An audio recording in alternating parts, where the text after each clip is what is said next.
Hello, everybody. Welcome to my show, Center Stage. I'm Rajiv, your host, and today I'm honored to have Gabrielle Boko, Global Digital Vice President of Hewlett Packard Enterprise. Welcome to the show. Super happy to be here. Yeah. So you've had an incredible career and a journey to where you are today. Let's talk about your role as Global Vice President of Digital at Hewlett Packard Enterprise. You talk about owning, developing, and designing and connecting the customer experience for HPE. Tell us, what does that mean? What does that look like? Yeah. It's been a really interesting venture. I've been in software almost my entire career and was very excited to join HPE to really help them digitally transform. And when you're really talking about digital transformation, you're not just transforming the experience in the digital world, but you're taking what is a kind of a meta and a physical world and saying, where is the customer experience there?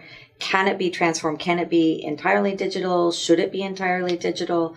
Where can we help them engage with us digitally? So my job has really been to own one piece of the digital enterprise, which I would call the website and kind of the digital landing zone, but yet then to collaborate and connect and drive that change across other areas of the organization that either build content, or maybe a process or a sales engagement or support or partner ecosystem, and really help them understand what we're trying to do for the customer and how their evolution can gel in with that, and then hopefully create a continuum of hopefully a profound digital experience that actually meets the customer's needs. Gotcha. Okay. And so speaking of the website, we were talking before getting on camera about sort of SEO.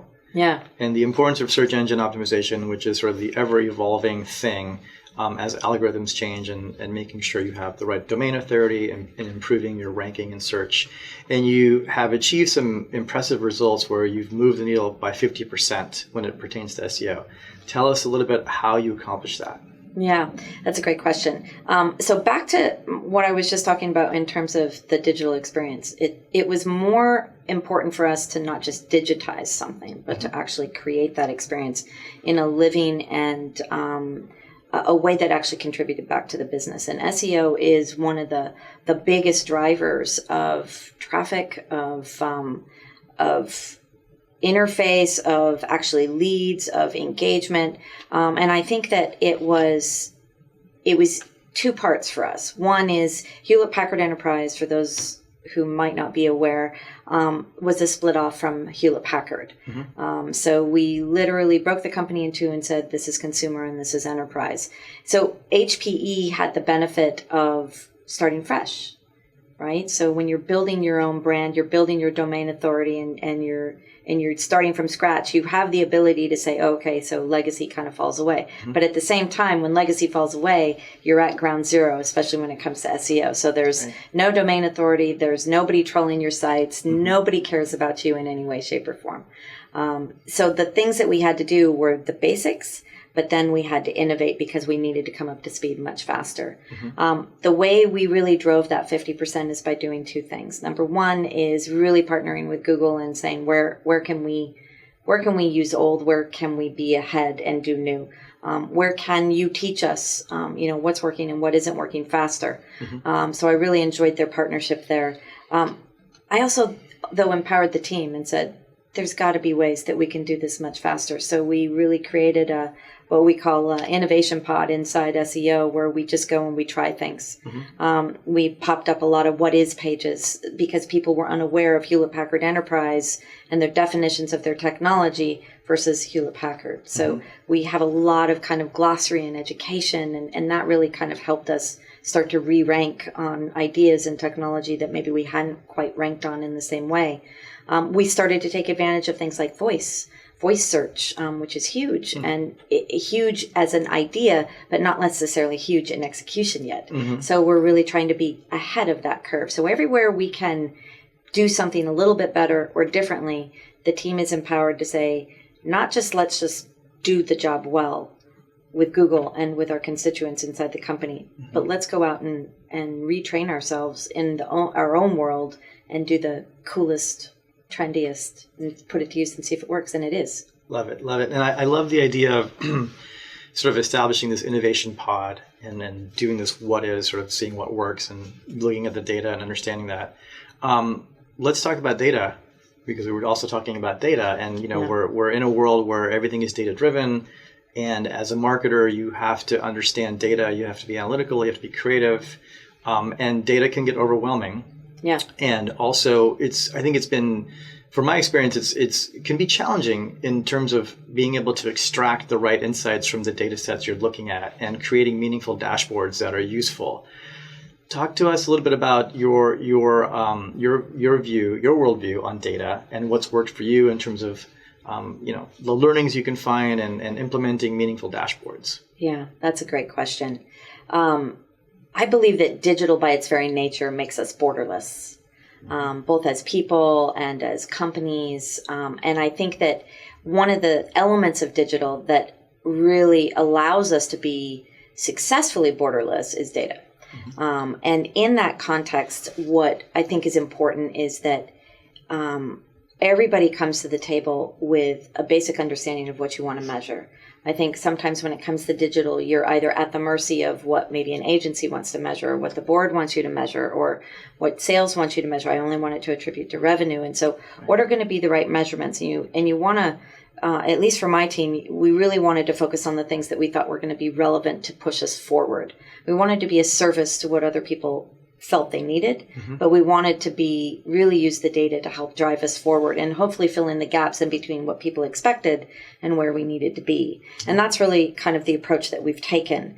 We've stayed away from falling into the trap of what I like to call traditional measurements, like how much traffic do you have? Sure. Traffic is a really nice number, but it doesn't really denote anything that's happening other than maybe you're going up or down and maybe on your media spend, right? Sure. So that's a measurement that we got rid of. The other thing that we also focused on in terms of picking the right ones is applying that same data to propensity models. So which of our customers are doing what on the site? What's their digital body language telling us? What's their buying patterns from the past? How can we merge all that together and really architect an experience for them so that we are understanding digital pathways, the most profitable digital pathways, and the customers that are going to take advantage of them, and then help feed that into the organization to buy better media, to build better campaigns, to do better social selling. So those are the kinds of things in the two-part kind of data plan, right? It's pick the right ones and then really apply it in a way that we think is going to move us forward. And in terms of that buyer propensity, that's where you achieve that 10x from lead to sale using data science buyer propensity. 100%. Yeah. It's really, really, I think, more important now than ever in terms of competition. You have the big people would say HP is big, but we also have big competitors, and you have the small up and comers, right? If you don't know who your customers are, then you're not going to be able to sell them what they want, and you're going to lose them. Right. So if you don't build that, then you're out of luck. So I think it's almost a necessary competitive tool at this point. Yes, agreed. Speaking of big companies, you're obviously at a massive company, but your career has been diverse in the sense that you've been at your own startup, you've been at small companies, and now you have a different perspective of being at a large company. How has your role evolved in terms of, and what tips and advice can you give marketers who are at startups, working their way up to bigger companies and eventually getting to a large company like HP? How does that landscape change as a marketer? I've been called at my current job a multi-tool. Okay. I think that that's because I've experienced the range of marketing at all different sizes of companies. When I was in, when you're doing the business yourself, it's all you, right? You're trying to go out and get the customers. You're creating the information. You're creating the content. You're deploying it. You're executing. It's all you. It's exhausting. I fell into it because I didn't want to work for a big company, and then I was like, wow, this is a lot of hard work. Right. But you learn a lot from it. You learn how to relationship build. which I think I took from that immensely. But then you kind of go into the mid-range, right? The ones, when I was young, I was going to make bajillions of dollars because my companies were going to get sold, and you're all kind of focused and you're creating priorities and you're all hands on deck, and there's a really fun culture, but you're running at something similar. Right. And that's really kind of where you start to take all those skills where I did everything, and you start to prioritize, and you say, I'm really good at this. I can be this part of the puzzle for this organization. The transition to big companies is something that not a lot of people can make. Why is that? I think it's because big companies can feel overwhelming, and you can feel like you're doing one thing and you get lost in the machine. What I like about HPE is that they build themselves not as a machine. The idea is to go back to the garage days of Hewlett Packard, is to say, how are we continually innovating? What is it that we can do? And to surface those ideas not in silos that normally exist inside big companies, but how can you surface those ideas and actually go execute, feel empowered to go execute on them? Right. And I think that if you are, no matter what size company you've been in, no matter what size company you want to be in, it's incumbent upon you to pick a job where you feel like you can surface ideas and be responsible for making them successful. That's really the only difference in the size of company. So if I've been successful at it, I attribute it to maybe having learned that early on, and to having incredible bosses that have allowed me to continue that evolution no matter what size company I've been at. Yeah, and it's interesting when you talk about HP and going back to sort of those garage days and innovation. I think that's definitely indicative of sort of the culture that is part of this company, which is really important, which I don't think you find in large companies on a day-to-day basis. So, and you talked about sort of innovation, and you do speak about innovation. Tell us a little bit why innovation is so important. Yeah. I think it's bread and butter to a marketer. I think sometimes marketers fall into I can do X, Y, Z, I can do all these things. Product marketers, I find, fall into that trap where it's like, I know how to do this for this market or this product or this piece of technology. Right. Creative people have the same problem, right? I'm creative. I'm always innovating because I'm creative. I think innovation exists on a plane that is not your skill set. I think innovation is the ability to bring new ideas to the table, and to, even if they're not in your skill set, to understand how everything works together and to say, this is going to work because I know how to do the research. I know what this customer base or this prospect base is doing. I know what's happening. I think that this is a gap, and I think this is how we can go exploit it. That is something that marketing is built on. Marketing was meant to be that for organizations. It was meant to be the forebear to a sales team, to an operations team. It's meant to pave the way. It's meant to break the glass. Right. So I think if marketers really understand that, then bringing innovation to the table, even if it isn't in their respective, I do product marketing, I do brand, I do demand gen, whatever it is, then they're going to be doing marketing a service, and they're going to be doing themselves a service as well. Yeah, it's an art and a science, I think. 100%. And I think even more so when you talked about data, right? Data's the new frontier, and marketers have to learn how to be both analyst and creative at the same time. They have to figure out how those two worlds marry. And if you don't, then are you going to feel trapped in a piece of a job in a big company or a small company? Yeah, you probably will be. Yeah. So speaking of sales, how do you think sales strategy should evolve as the business evolves? I think that just like marketers having to be true innovators and being analysts and creative at the same time, I think sales really has to ingest what this new environment is that their customers live in, that marketers are living in. And it can't just be about the tool, or it can't just be about how they did it before. They really have to conquer the frontier and say, if we have a CRM system, use the CRM system, put the information in. If you know something about your customer, don't just not share that information with your colleagues. Bring it to the table. Everybody wants to understand customers. Don't just be the holder of the information. Don't you just rely on the tool to do it. Right. But I think that what that really says for sales is, I think that sales operations and sales in general is not evolving at the same pace that the rest of the organization is right now. I think that. Why is that?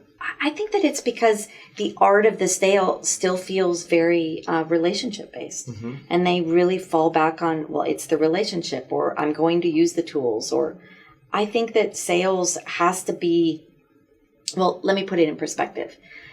when we buy anything these days, including technology, Mm-hmm. we're spending maybe 80% of our time doing our own research. We're not calling the salespeople. Yeah. As a matter of fact, everybody individually shuns sales involvement, right? If you go into a store and somebody comes up and says, "Hey, do you need help?" Or if a chat button comes up on the website, you click it closed, right? You don't want the help. Mm-hmm. So sales has to evolve to understand that people are coming to you not at the stage at which they've always come to you. Sure. So how are you building and inserting yourself into the relationship in that 80% of the time? Mm-hmm. Is it through social media? Mm-hmm. Is it through networking and LinkedIn? Yeah. Whatever it is it being a thought leader? Mm-hmm. You have to change your MO. Mm-hmm. And if you change your MO, then you'll be able to take advantage of the organization business that you maybe not have before. You'll be able to leverage marketing not just as a lead passer, but as a true partner. You'll be able to leverage the channel not as a competitive platform to how you sell, mm-hmm. but as an outlet to your network. Sales needs to evolve, and it's not that they aren't. I just don't think it's as fast as it should be. Yeah, and that's so true. I mean, customers are getting more and more savvy, and you do, from a sales perspective, need to meet the customers where they're at. Yeah. And understand that they've come a long way, and it's not the way it used to be. Yeah, yeah. Speaking of social media, there's a lot of talk about how to leverage social media in a meaningful way from a sales perspective, from a marketing perspective, from a brand perspective. Yeah. What's some best practice or advice you can give as it pertains to social media? Oh, it's funny. I was just having this conversation the other day at work, so this is fortuitous. I think that social media is the current throwaway channel for people because I think you have to be there. And so people spend all their energy trying to figure out how to be there. Mm-hmm. How can you be an advocate? What are the platforms you need to be on? Is it Insta? Is it Facebook? Do we use Facebook anymore? Do we like Twitter? Do we not like Twitter? Should we link? It's all of that, sure, right? Yeah. And then you're talking about what's the content you need to put on it, mm-hmm. right? And then it's like, well, we just want to be integrated. Just use all the same content, just make it smaller bites. Uh-huh. Is it advocacy? Is it content? Is it platform networking? It's all of that. Mm-hmm. It has to be all of that. So that's just table stakes. If you're doing that, good for you. It's not enough. Social media, I think, is something that you have to address as a competitive channel, as a disruption channel. Okay. So you actually have to look at it and say, just like we talked about with the website, just like we talked about with the propensity to buy, mm-hmm. what's the message that you want to get out to what audience, and then what tool are you going to use it? So if you're giving out content that you give on 5 other platforms and social media is just one of those outlets, then you're not making it disruptive. Right. Make it content that nobody else is getting. Mm-hmm.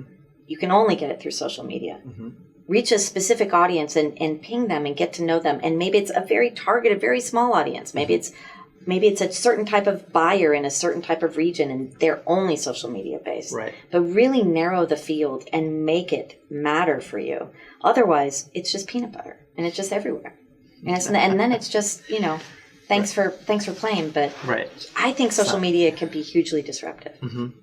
But it's on everybody to not just use it as a throwaway. Right, right. And when you think about the different social media platforms, let's take Twitter, Facebook, Insta, and LinkedIn. How do you sort of formulate the right strategy in terms of the content that you're posting on the different platforms based on different personas or use cases? Well, I'm probably gonna annoy some people here, but I think that if you're thinking about networking, it's really LinkedIn, mm-hmm. Because you're getting a lot of business value in the communities there. I think that if you're really trying to understand the context of your community, then it's probably things like Insta and Facebook, mm-hmm. because you're sharing your understanding, it's not necessarily a business context, but it becomes very communal. Mm-hmm. If you are literally just trying to scale a voice or a message, it's Twitter. Right. There's really no in between there. Mm-hmm. If, however, you want to then separate your content out in those same veins, then that's really where you start to say this content, let's say product content or strategy launch content of specifics maybe goes on LinkedIn, or, if I'm trying to save the world and this is I know that this customer story proves that, then it's Facebook and Insta, because that's a really communal property. And if it's, hey, we made our quarterly goal, that's Twitter. Love it. So you've defined leadership as being passionate about an idea that you can change hearts and minds. What do you mean by that? I had a boss a million years ago who said, my job is not to do your job. My job is to infuse you with the passion to go and do something better, and then to move any rocks you need to go get that done. And I think he was like my second boss in my whole career, and that was really motivating to me. Yeah. Because I really realized that a boss is not there to tell you what to do. That's not what a leader needs to be. A leader needs to paint a vision, and sometimes that is really super grounded in the specifics, and sometimes it isn't. Sometimes it might just be an idea. Abstract. Exactly. And no matter what those pieces are, if you can paint that strongly enough and create that passion and that fervor, then your team is going to say, okay, yeah, I can do that.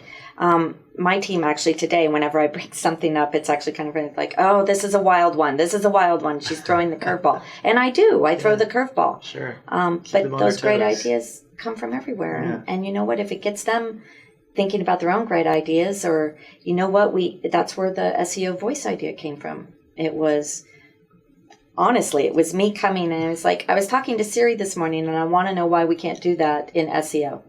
And I said, I bet you we can. There you go. So there's got to be, it can be specific like that. It could be completely general. I want to make, all digital, completely telepathic. I don't care what it is. Right. It's just, what's your vision for the future? And if you can impart that to people who are going to go shoulder to shoulder with you, then that's how you change the world. Evoke inspiration. Yeah. And sort of embody innovation. Exactly. Yeah, and empower your team. And then get out of the way. And then get out of the way. And then go move their rocks and say, you know what? You go. Right. I'll take the heat. Yeah, I love it. That's great advice. You're very lucky, very fortunate to have a boss early on in your career that sort of showed you the way. Very much so. Yeah. Very much so. Thank you, Bill. What kind of resources can you recommend for readers interested in starting their own business? The job before HPE, I was very much into small business, and there's a ton of resources. This was Sage. It was Sage, yeah. I think that if you're thinking of starting your own business, then it's always great to just understand the legal world, right? Get a little legal advice. It's not going to kill you. And that's not LegalZoom.com. That's actually, go talk to somebody who's done it before. Yeah. An accountant is excellent advice because they've been there and they've done that. They know how to manage money. They know what it takes to build a business plan. Accountants, great advice. Yeah. LinkedIn, we've talked about LinkedIn. Find a community of people who've done it before. Even ask if you frequent small businesses, can you get a cup of coffee with me? I just want to know what you're going through. I want to learn. Just learn. Just learn from you. Get some insights. And that's really what I would end on for, doing it yourself. It really does come down to asking the questions of people that you see doing it that you admire. And you have to not be afraid to fail. Yes, 100%. I'm actually glad you mentioned that because I wanted to talk about failure. I'm a big fan of failure because I think failure is perceived in the wrong notion. I think it's shifting. Sure. I've failed many times in my career. Ditto. So many successful people have. So many people have in general. What's your point of view on failure, and why do you think it's important? I failed my very first job, the one that I said the boss was great. Yeah. Way back when there was Computer Shopper, and you had to buy a whole bank of phone numbers before you had websites and domain names. I put an ad in Computer Shopper with a phone number that wasn't in our phone bank. It was off by one number. Okay. And this was millions of dollars in a multi-million dollar mistake. Wow. And you have to take that forward and you say, what do I do? Nobody cared. It's like, go buy the phone number back. We can fix this. And on the way out the door. And you're not going to do it again, right? Nope. Learn my lesson. I think that's really what I took from that and the way I think about failure. Yeah. It's almost less about the failure itself, and it's so much more about what you're going to do and what you're not going to do again. Yeah. And it's the learning, the takeaway. Yeah. In this case, the attention to detail. Yeah, and it's also, you can't flog yourself for it. Yeah. I mean, I literally got asked twice that day, are you flogging yourself for this? No, I'm not. Yes, you are. Stop flogging yourself. So you really have to just, it's a moment to say, I'm picking myself up, I'm moving on. It's not going to be a thing anymore. Yeah. And that's the continuing to go, right? So let's switch gears. And let me ask you, what is your superpower, Gaby? Ooh. I'd like to say telepathy. Okay. But it's so not. Invisibility? No. Honestly, I think it's agility, or Stretch Armstrong. Yeah. I'm adaptable, and I love that about myself, and I think it makes me better. Has that come from an early age? Have you always been agile? No. Okay. I think when I was younger, I was not agile. You have to build that muscle over time. Yeah. It's definitely a learned muscle, but I think it's gotten the older I get, the better it gets. Yeah. I'm more efficient at it, and it actually comes in more handy now too. Do you have any daily habits or rituals that keeps you productive and in the flow? I do. I walk my dog every morning, and instead of eating lunch, I know this is probably a bad thing, but I do yoga at lunch. Nice. Okay. But on the way here, I was jamming out to music. I like to listen to music. And then 5 minutes before I walked up the stairs, I made it dead calm. And what's on your playlist? What were you listening to? I was listening to Old Town Road, actually. Yes, that's quite trendy right now, and a great song. It is, but I like all of it. It's very catchy. If it's music, it's music. Nice. But I always have to go from that into complete calm. and utter silence. Yeah, that's great. I think my mind goes super fast and can do the puzzle when the music is on, and then when I go quiet, it's like everything just falls into place and it just clicks. Nice. What's your thoughts on work-life balance? No, balance is balance. I work hard, play hard. I'm sure a lot of people say that, but I mean, it's got to be you. If it's about you, then you're going to find the balance. Right. If you stop making it about you, that's usually when you get out of balance. There you go. Great advice. Great stuff. That's all the questions I have. Is there anything else you'd like to share with us? No, invite me back. This was cool. Okay, definitely. Thanks for watching, everybody. I'm Rajiv. This has been Center Stage. Gaby Boko, thank you so much for being my guest. Thank you for having me.